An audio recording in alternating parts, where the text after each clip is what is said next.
So one more thing about reeds is the mounting.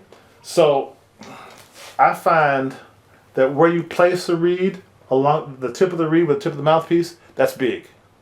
So you got to be real judicious about that at every stage of the reed, even when you're first trying it and when you use it all the time, because that positioning makes a big difference in how it feels. It always doesn't take the sound that much necessarily, but how it feels is huge with that thing. And sometimes the sound too. I find they're definitely thinner and a little bit squeakier, and maybe just a little bit, when they're too far back. So I don't know what you can see on the camera, but I'll just show you what I mean. So, yeah, if I have this reed down low like this, maybe you can see that you can see the tip of the mouthpiece. Can you see the edge of the mouthpiece there? Is that visible? I don't know if you can see it. It's a little blurry. It's a little difficult if I go back, to see. That's maybe a lot to show for this webcam. I'm gonna have to do that with a real camera and demonstrate that better. But anyway, but you can imagine, right? Yeah. So my optimal situation is to align the mouthpiece tip and the reed tip almost exactly, as close to each other as possible, so the tip doesn't go too far past the edge of the mouthpiece at all, but not too far down below it, so that you can see the tip of the mouthpiece edge. They should align correctly. They should align evenly. That ideally, that gives me the best sound, and I think that gives a reed, at least for me, that gives a reed the best chance to do whatever it can do with full body but still be vibrant. Okay, so this is a reserve. You heard the brighter tone of the other one. I got this puppy all aligned. Let me pop this sucker on here, and let's see. I'm just trying this reed for the first time, so we're gonna mess with it if we need to, but it's a reserve, so it should be darker. Assuming it plays at all, which it might not, because it's a 3.5, it might be too thick. Oh, it plays, great. So I already got a tone out of it, which is great. Now, but I don't know if you hear the difference.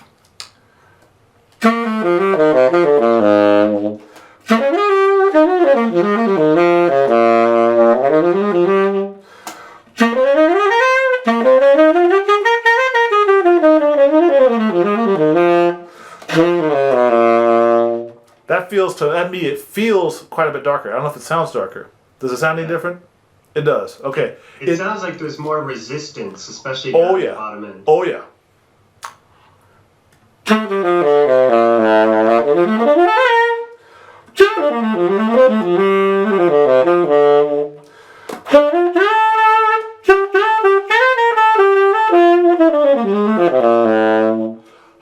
That's work.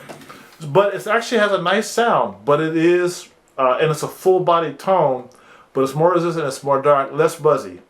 And this reed, on this situation, I think I would find myself on a gig, I'd find myself struggling with it.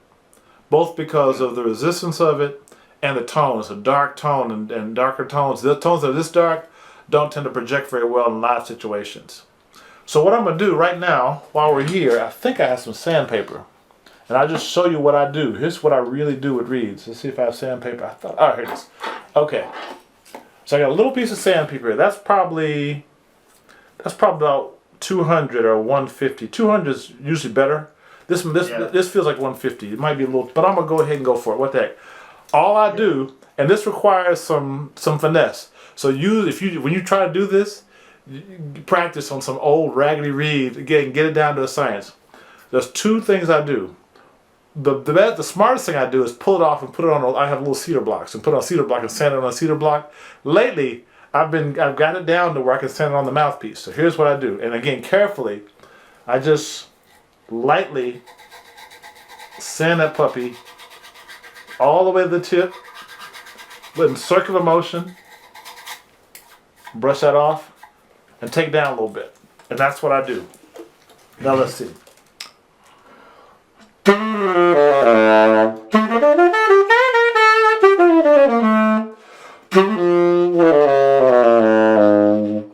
I'm not sure if it's that much of a difference. It's a little lighter, so I'm gonna go a little more. Cause this is still in this version of it's too hard to play, so I'm gonna take down a little more. Go a little more, and again, I recommend 200 grain. All right. There we go. Let's see what that's doing.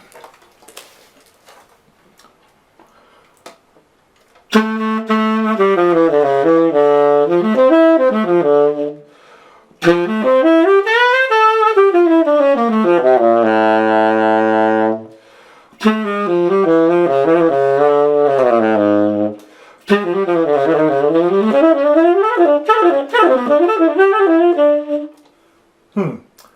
would probably do some more, so I'm gonna do some more.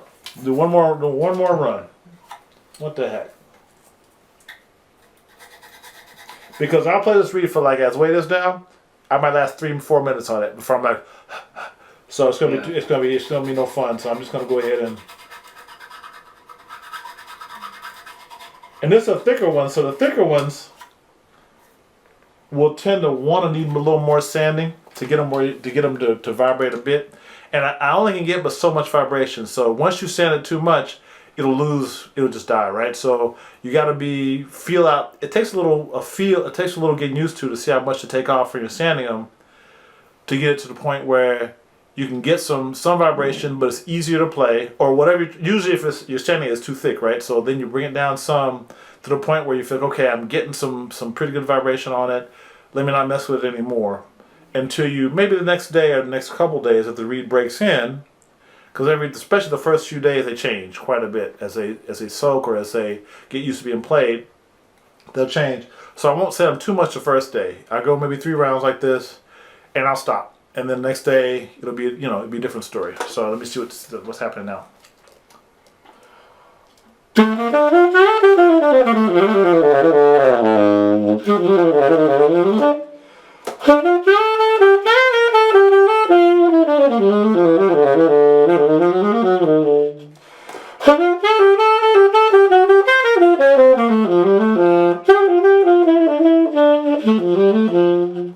Yeah, so I don't know if you can tell, it's a little easier for sure.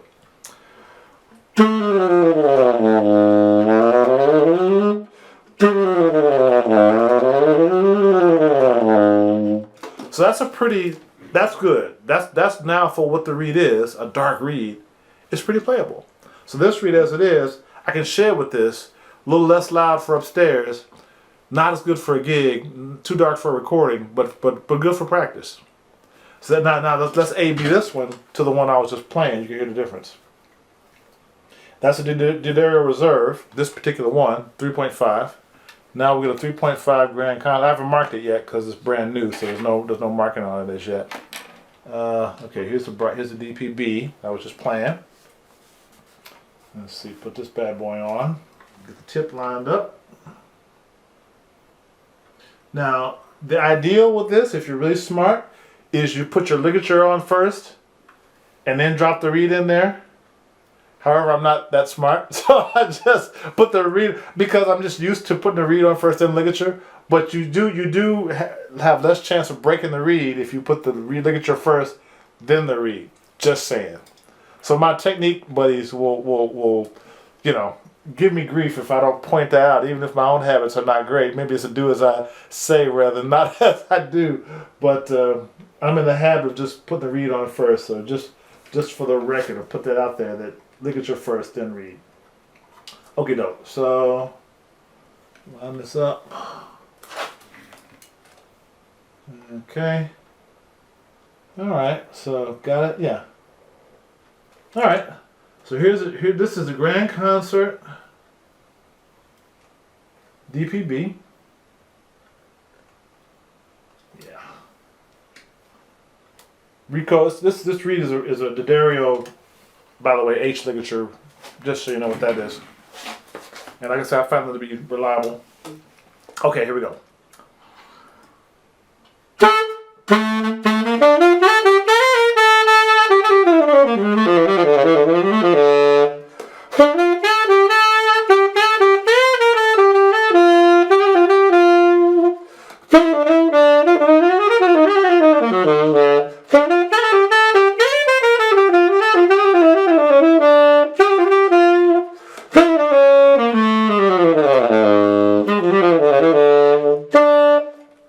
You hear the difference?